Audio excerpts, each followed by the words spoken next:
Hello, good evening, students. Welcome back to our channel AV Tutorial by Rupa Varman. Today we will read about different types of industries, IT parks, a steel and iron plant, seaports, and international airports in India. Okay, so let's start. Our first topic is cotton textile industry. Then we will study iron and steel plants in India. Third, software technology parks in India. Fourth, major seaports in India. And the last, international airports in India. Okay तो चलिए शुरू करते हैं। Cotton textile industries, as you know that कि cotton textile industries जो है वो हमारे कंट्री के इकोनॉमी में बहुत ही एक सिग्निफिकेंट रोल प्ले करती है। India is the world second largest cotton producer. First China है और सेकंड हमारा इंडिया है। और काफी एंशियंट टाइम से यानी कि इंडस वैली सिविलाइजेशन से ही हमारे कंट्री से कॉटन का जो है एक्सपोर्ट दूसरी कंट्रीज में दूसरे सिविलाइजेशन में होता है। तो चलिए देखते हैं कि इंडिया में जो है टेक्सटाइल इंडस्ट्रीज जो है कहाँ कहाँ है। तो अगर हम देखें तो Gujarat and Maharashtra are leading cotton producing states है। ठीक है। गुजरात और महाराष्ट्र क्यों है? क्योंकि देखिए गुजरात और महाराष्ट्र में कॉटन की खेती यानी कॉटन की फार्मिंग सबसे ज्यादा होती है ना। गुजरात और महाराष्ट्र की मिट्टी जो है काली मिट्टी ज्यादातर है।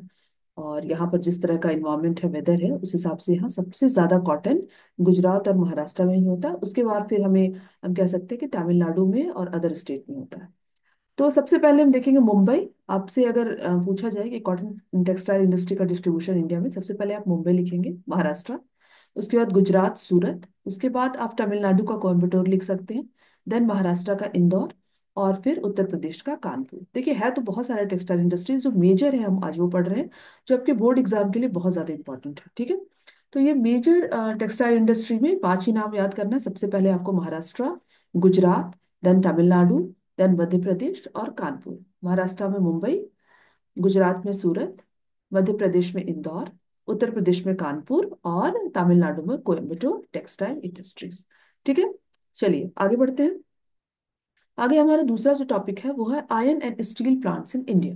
अब देखिए इंडिया में आयरन एंड स्टील प्लांट्स का क्या डिस्ट्रीब्यूशन है ना। तो देखिए हम कह सकते हैं कि iron and steel industry in India is primarily concentrated in the states of Jharkhand, West Bengal, ठीक है, उड़ीसा एंड छत्तीसगढ़। है ना। मेनली हम देख सकते हैं कि झारखंड, वेस्ट बंगाल, उड़ीसा और छत्तीसगढ़ में फैले हैं ज्यादातर, है ना, आयरन स्टील प्लांट। इसके अलावा हम देखते हैं कि कर्नाटक और तमिलनाडु में भी है। लेकिन बड़े जो स्टील प्लांट है वो हमारे इस रीजन में ही है, ईस्टर्न सदर्न ईस्ट रीजन में ही। और ये ज्यादातर झारखंड, जमशेदपुर और छत्तीसगढ़ और उड़ीसा में फैले। तो देखिए इसका रीजन क्या है। देखिए झारखंड, जमशेदपुर और उड़ीसा में जानते हैं कि सारे मिनरल, अयस्क, कोल माइंस ज्यादातर इसी एरिया में पाए जाते हैं, है ना। तो इस एरिया में पाए जाने का मतलब है कि यहाँ पर माइनिंग बहुत ज्यादा है, यानी जो माइंस है यहाँ बहुत ज्यादा है, इसलिए यहाँ से ज्यादातर मिनरल और कोल निकाले जाते हैं। और जहाँ मिनरल और कोल होता है इंडस्ट्री वही लगाई जाती है। ठीक है। ताकि ट्रांसपोर्टेशन का खर्च बच जाए। ठीक है। तो हम कह सकते हैं, अगर आपसे पूछे कि आयरन एंड स्टील प्लांट्स का डिस्ट्रीब्यूशन इंडिया में कहाँ है, सबसे पहले आप लिखोगे झारखंड का बोकारो। झारखंड का बोकारो, फिर वेस्ट बंगाल का दुर्गापुर, झारखंड का एक और जगह जमशेदपुर भी लिखोगे। झारखंड में आप दो सिटी लिखोगे, जमशेदपुर, बोकारो। वेस्ट बंगाल का दुर्गापुर, छत्तीसगढ़ का भिलाई। ठीक है, लिख सकते हो आप। और उसके बाद आप लिखोगे आप कर्नाटक का विजयनगर और तमिलनाडु का सालेम। ठीक है, ये जगह आप लिख सकते हो। उड़ीसा का एक राउरकेला भी है जो यहाँ पर मिस हो गया है, लेकिन मैं यहाँ ऐड कर देती हूँ। यहाँ उड़ीसा का यहाँ पर राउरकेला जो है एक स्टेट, सॉरी एक डिस्ट्रिक्ट है, ये भी हमारे आयरन एंड स्टील के लिए है।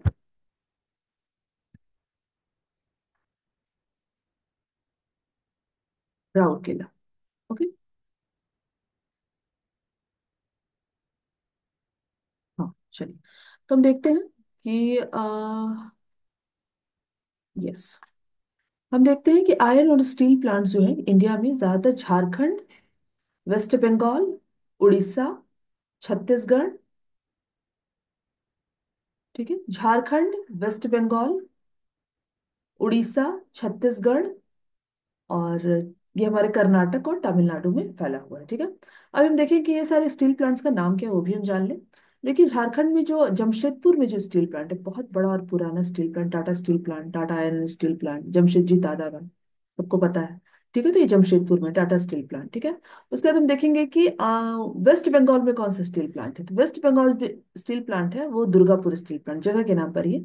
दुर्गापुर शहर में है और दुर्गापुर स्टील प्लांट ही नाम है। ठीक है, उड़ीसा में जो स्टील प्लांट है वो राउरकेला नामक जगह पे है, और इसका नाम है राउरकेला स्टील प्लांट, जगह के नाम से ही है राउरकेला स्टील प्लांट। बोकारो में जो स्टील प्लांट है उसका वही नाम है बोकारो स्टील प्लांट।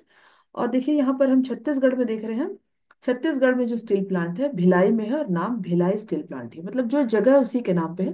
तो आपको ज्यादा याद करने की जरूरत नहीं पड़ेगी, जिस जगह पर है उसका नाम ही आप और स्टील प्लांट के साथ अटैच करके लिख सकते हैं।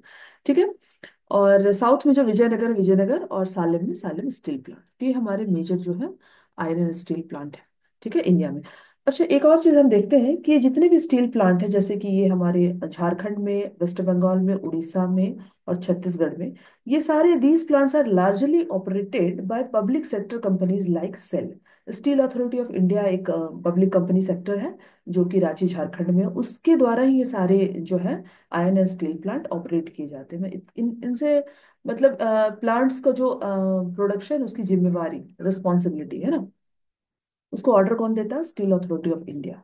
ठीक है, और प्राइवेट कंपनी एक और Tata steel and JSB steel है ना, ये जो है इनको ऑपरेट करते चलाते हैं। इन सारे जो स्टील प्लांट है उनको चलाने वाले दो ही कंपनीज है, एक सेल है और Tata steel and JSB steel. ठीक है, चलिए हम आगे बढ़े।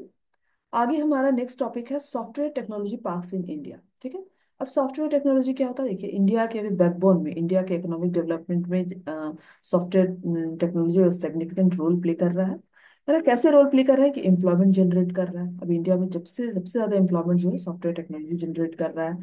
ठीक है, उसके बाद हमारे क्या क्या कर रहा है ये देखिए, ये इंगेज किस चीज में इंगेज है? प्रोमोटिंग आईटी आईटीएस है ना, आईटी आईटीएस में इंगेज है, आर्टिफिशियल इंटेलिजेंस में इंगेज है, इनोवेशन आर एंड डी में इंगेज है ना। तो इससे बहुत से लोगों को, हमारे कंट्री में लाखों लोगों को जॉब मिल रहा है। ठीक है, तो हम अगर देखें तो हमारे आईटी सॉफ्टवेयर टेक्नोलॉजी पार्क जो है वो कहाँ कहाँ पर है, देखिए हम देखते हैं यहाँ पर उत्तर प्रदेश के नोएडा में है। ठीक है, गुजरात के गांधीनगर में है। ठीक है, महाराष्ट्र के मुंबई और पुणे में है। फिर हम देखते हैं कि तेलंगाना के हैदराबाद शहर में है, कर्नाटक के बेंगलुरु शहर में है, तमिलनाडु के चेन्नई शहर में है और केरला के तिरुवनंतपुरम में। ठीक है, लेकिन हम इसमें, ये सारे मेजर आईटी पार्क है, लेकिन सबसे बड़ा है ना, सबसे फेमस जो आईटी पार्क है वो है बेंगलुरु का। ये वाला आईटी पार्क सबसे फेमस है और इसका नाम दिया गया है सिलिकॉन वैली ऑफ इंडिया। इस आईटी पार्क का नाम है इलेक्ट्रॉनिक सिटी आईटी पार्क, और इसका एक और नाम दिया गया है सिलिकॉन वैली ऑफ इंडिया। यहाँ 200 प्लस आईटी और आईटीएस कंपनीज हैं, है ना, ईएसडीएम, आईटी आईटीएस और ईएसडीएम कंपनीज है यहाँ पर। तो ये इंडिया का सबसे बड़ा, बिगेस्ट जो है लार्ज आईटी पार्क में गिना जाता है बेंगलुरु।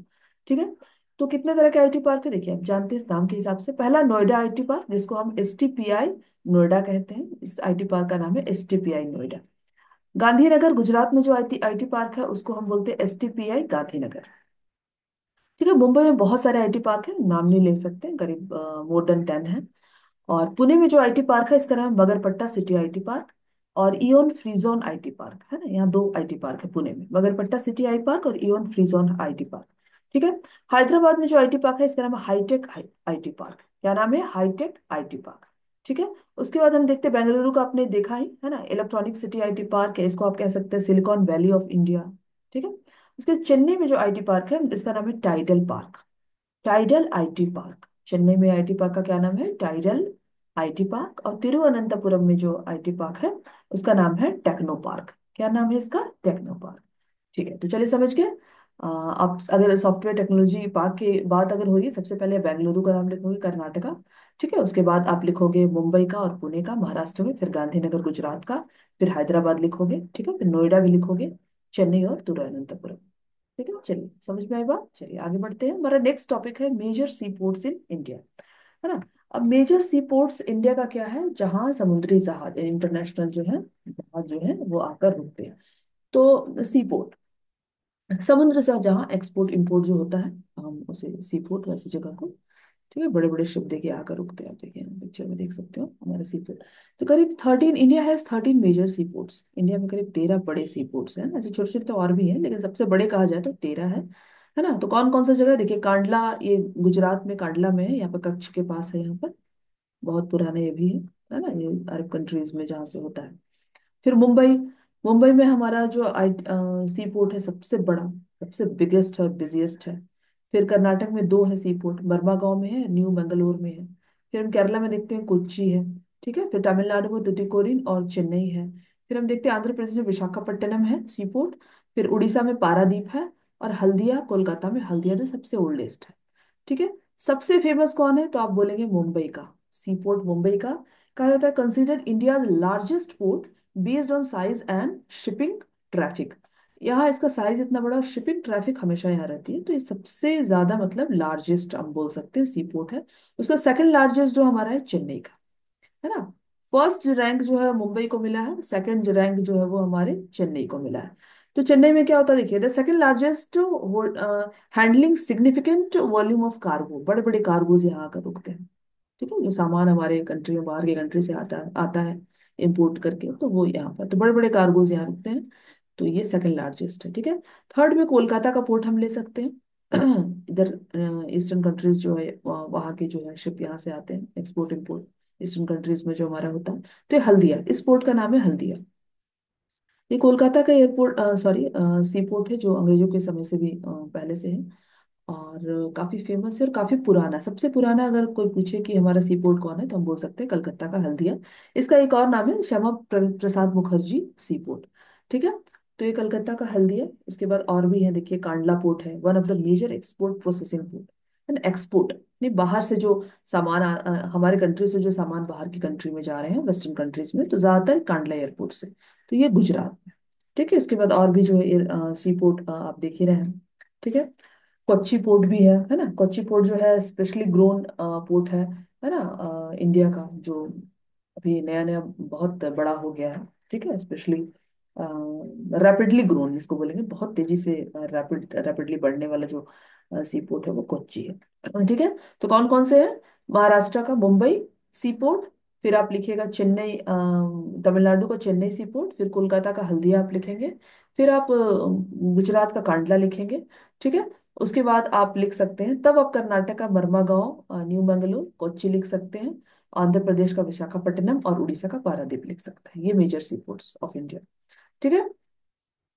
चलिए अब आगे बढ़ते हैं, इंटरनेशनल एयरपोर्ट्स इन इंडिया। अब इंटरनेशनल एयरपोर्ट्स कौन कौन से हैं इंडिया में। ऐसे देखा जाए तो India has 34 operational international airport. 34 operational international airport है, लेकिन उसमें से मेजर हमें पढ़ने में, देखिए बोर्ड एग्जाम के लिए केवल मेजर सी पोर्ट और इंटरनेशनल एयरपोर्ट ही पढ़ने हैं। तो मेजर की जहां तक बात करें तो देखिए यहाँ पर कौन कौन से, देखिए हम अपर से लोअर में जाते हैं, तो सबसे पहले पंजाब में अमृतसर में है राजा सांसी एयरपोर्ट है। फिर दिल्ली में इंदिरा गांधी इंटरनेशनल एयरपोर्ट है। ठीक है। फिर हम इधर कोलकाता में देखते हैं नेताजी सुभाष चंद्र बोस, जो इंसान जिस जगह के थे, है ना। अब इंदिरा गांधी दिल्ली से शासन करती थी, तो यहाँ इंदिरा गांधी के नाम पे। कोलकाता सुभाष चंद्र बोस जी का घर था, वो नेटिव प्लेस, तो सुभाष चंद्र बोस जी के नाम पे है कोलकाता का एयरपोर्ट। फिर मुंबई किसका है, छत्रपति शिवाजी का, तो छत्रपति शिवाजी के नाम से मुंबई इंटरनेशनल एयरपोर्ट। फिर हैदराबाद राजीव गांधी के नाम से, है ना। राजीव गांधी हैदराबाद में बहुत फेमस थे, तो हैदराबाद जो है राजीव गांधी के नाम से। फिर चेन्नई का ना मीनमबक्कम, ये भी किन्हीं के नाम पर है। ठीक है। तो इसमें अगर हम देखा जाए, एक दो तीन चार पाँच छः, छह मेजर इंटरनेशनल एयरपोर्ट है इंडिया में। लेकिन इसमें सबसे फेमस जो है दिल्ली का है। दिल्ली का एयरपोर्ट क्यों फेमस है कि इसको कंसिडर किया था busiest international airport in India, सबसे ज्यादा बिजिएस्ट, 24 आवर सबसे ज्यादा बिजी जो इंटरनेशनल एयरपोर्ट है वो दिल्ली का है, और सबसे बड़ा भी है। ठीक है। उसके बाद फिर मुंबई का आता है। ठीक है। फिर कोलकाता का आता है, फिर हैदराबाद है, चेन्नई है, देन अमृतसर है। तो कौन कौन से मेजर हमने इंटरनेशनल एयरपोर्ट्स देखे। आप सबसे पहले दिल्ली का नाम लिखोगे, इंदिरा गांधी इंटरनेशनल एयरपोर्ट, नाम भी याद रखोगे, इंदिरा गांधी दिल्ली से रूल करती थी इसलिए इंदिरा गांधी एयरपोर्ट। ठीक है। राजा सांसी कहाँ के थे, पंजाब के थे। ठीक है। तो अमृतसर में, पंजाब के अमृतसर में है राजा सांसी एयरपोर्ट।